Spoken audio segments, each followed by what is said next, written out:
नमस्कार। दिवाक्षर में आप सभी का स्वागत है। आइए सुनते हैं वचनामृत का अगला भाग प्रव्राजिका पुण्यव्रत प्राणा माता जी से।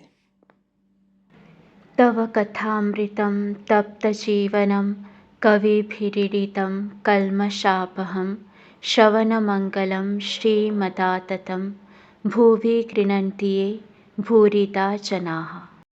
चतुर्थ दर्शन शुरू करने से पहले मास्टर महाशय ने गीता के 6वें अध्याय का यह श्लोक लिया है।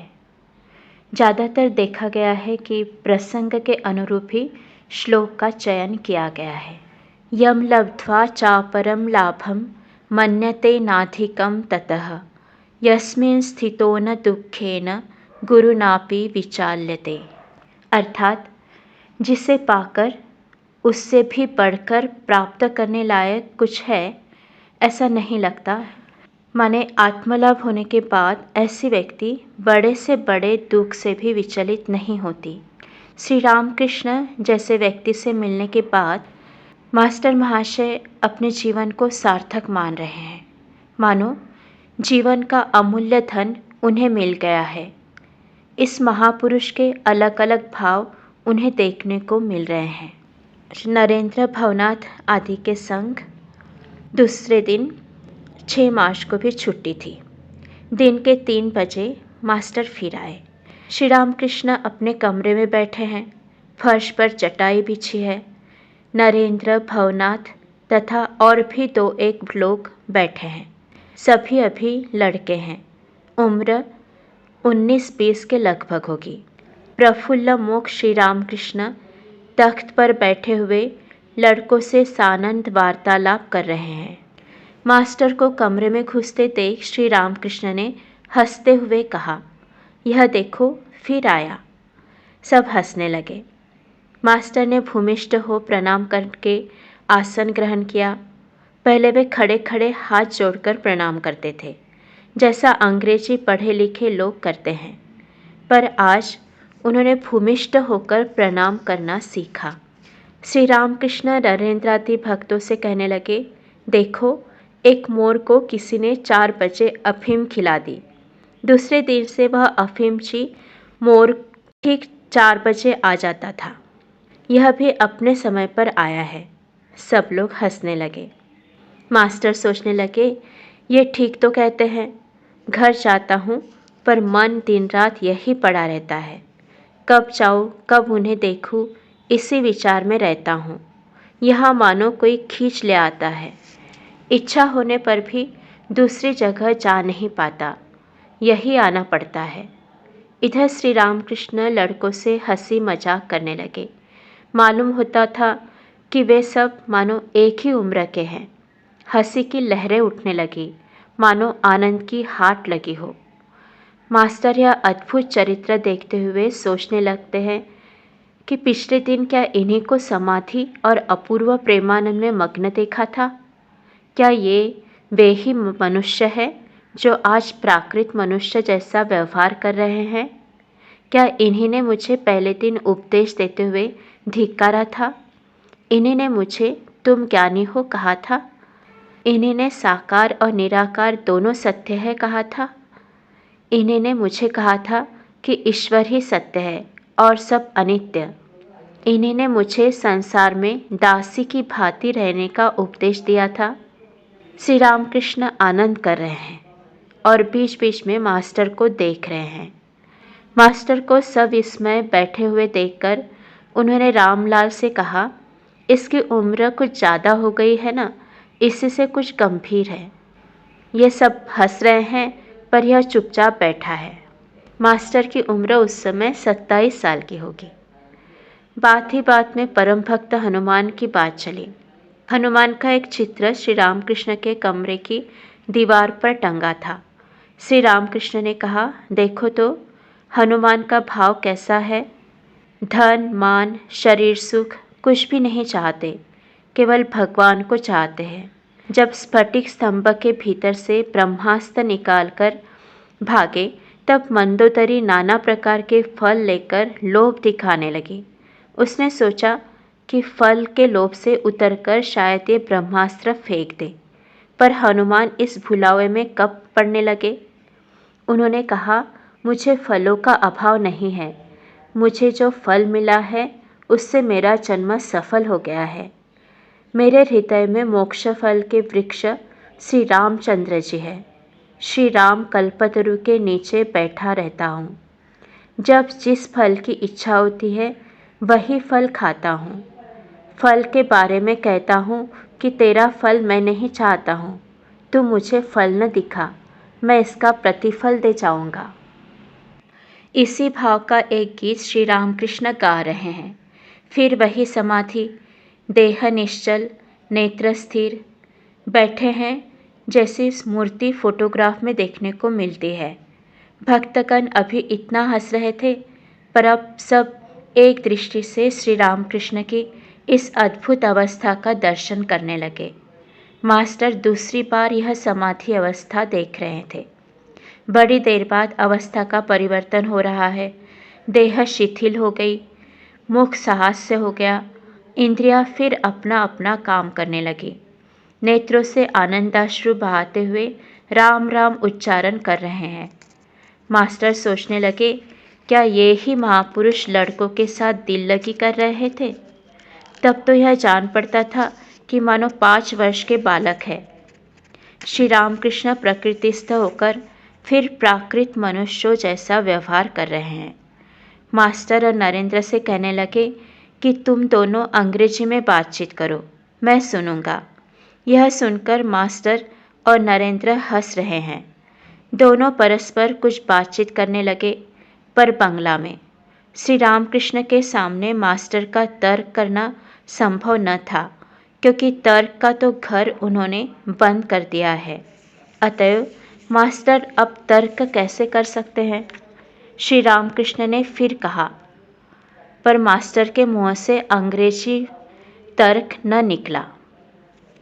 त्वमक्षरं परमं वेदितव्यं, त्वमस्य विश्वस्य परम निधानम, त्वमव्यय शाश्वत धर्म गोप्ता, सनातनस्त्वं पुरुषो मतो में। अर्थात जो मनुष्य आत्मा को यानी अपने स्वरूप को सभी भूतों में स्थित देखता है और सभी भूतों को आत्मा में स्थित देखता है, ऐसा योग युक्त मनुष्य सर्वत्र सम अर्थात ब्रह्म दर्शन करने वाला होता है। अंतरंग भक्तों के संग मैं कौन हूँ? 5 बजे है। भक्त लोग अपने अपने घर चले गए। सिर्फ मास्टर और नरेंद्र रह गए। नरेंद्र मुँह हाथ धोने के लिए गए। मास्टर भी बगीचे में इधर उधर घूमते रहे। थोड़ी देर बाद कोठी की बगल से हंस तालाब की ओर आते हुए उन्होंने देखा कि तालाब की दक्षिण तरफ वाली सीढ़ी के चबूतरे पर श्री रामकृष्ण खड़े हैं और नरेंद्र भी हाथ में गढ़ुआ लिए खड़े हैं। श्री रामकृष्ण कहते हैं, देख और ज़रा ज़्यादा आया जाया करना।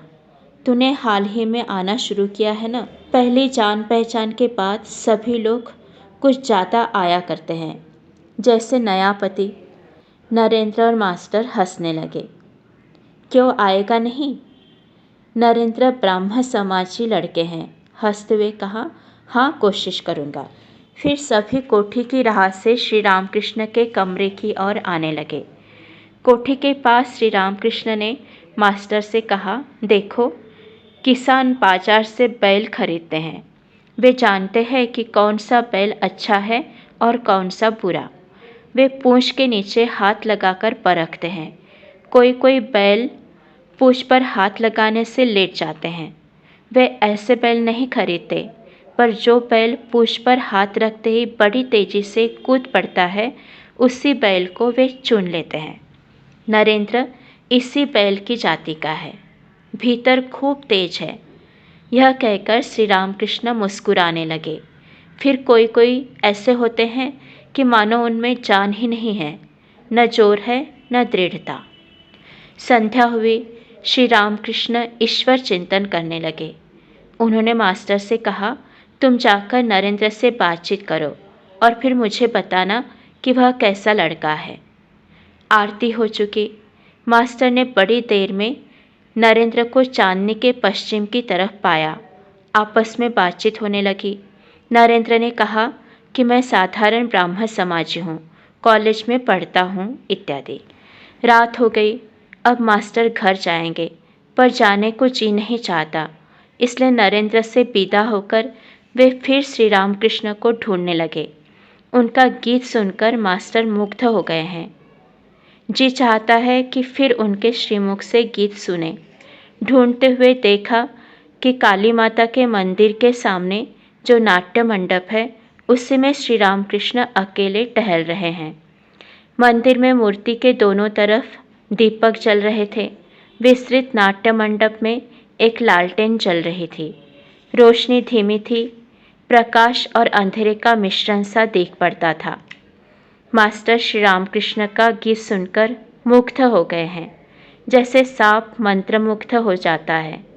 अब बड़े संकोच से उन्होंने श्री रामकृष्ण देव से पूछा, क्या आज फिर गाना होगा? श्री रामकृष्ण ने जरा सोचकर कहा, नहीं, आज अब न होगा। यह कहते ही मानो उन्हें फिर याद आई और उन्होंने कहा, हाँ, एक काम करना, मैं कलकत्ते में बलराम के घर जाऊंगा, तुम भी आना, वहाँ गाना होगा। मास्टर, आपकी जैसी आज्ञा।